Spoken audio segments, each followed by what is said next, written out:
Just came back from a run. I'm going to read From Departure. All through his boyhood, a young man, George Willard, had been in the habit of walking on Trunan Pike. He had been in the midst of a great open place on winter nights, when it was covered with snow and only the moon looked down at him. He had been there in the fall when the bleak winds blew and the summer evenings when the air vibrated with song of insects. On the April morning, he wanted to go there again, to walk again in silence. He did walk to where the road dipped down by a little stream 2 miles from town, and then turned and walked silently back again. When he got to the main street, clerks were sweeping the sidewalk before the stores. "Hey you, George, how does it feel to be going away?" they asked. The westbound train leaves Winsburg at 7:45 in the morning. Tom Little is conductor. His trains run from Cleveland to where it connects with the Great Trunk Line Railroad with terminals in Chicago and New York. Tom has what in railroad circles is called an easy run. Every evening he returns to his family. In the fall and spring he spends his Sundays fishing in Lake Erie. He has a round red face and small blue eyes.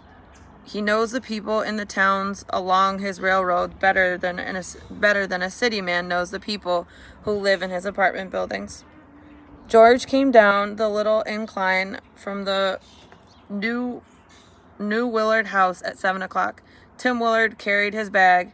The son had become taller than his father. On the train station platform, everyone shook the young man's hand. More than a dozen people waited about. Then they talked of their own affairs. Even Will Henderson, who was lazy and often slept until 9, had to get out of bed. George was embarrassed.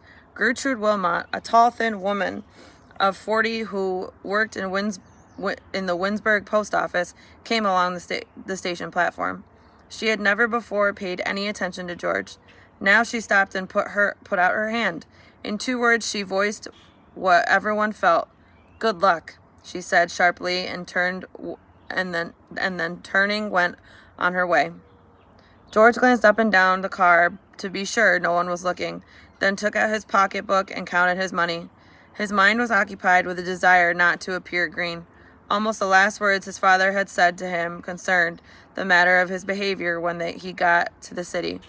"Be a sharp one," Tom Willard had said. "Keep your eyes on your money. Be awake. That's the ticket. Don't let anyone think you're a greenhorn." After George counted his money, he looked out the window and was surprised to see that the train was still in Winsburg.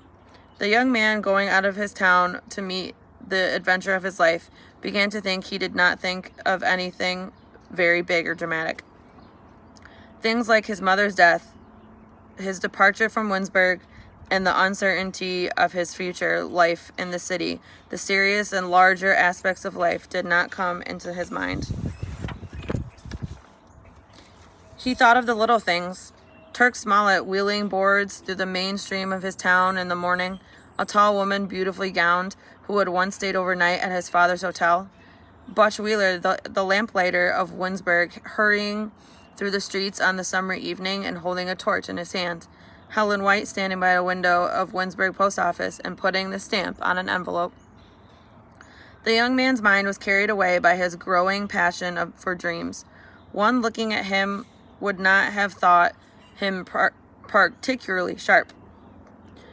With the recollection of little things occupying his mind, he closed his eyes and leaned back in his car seat. He stayed that way for a long looked out of the car window, the town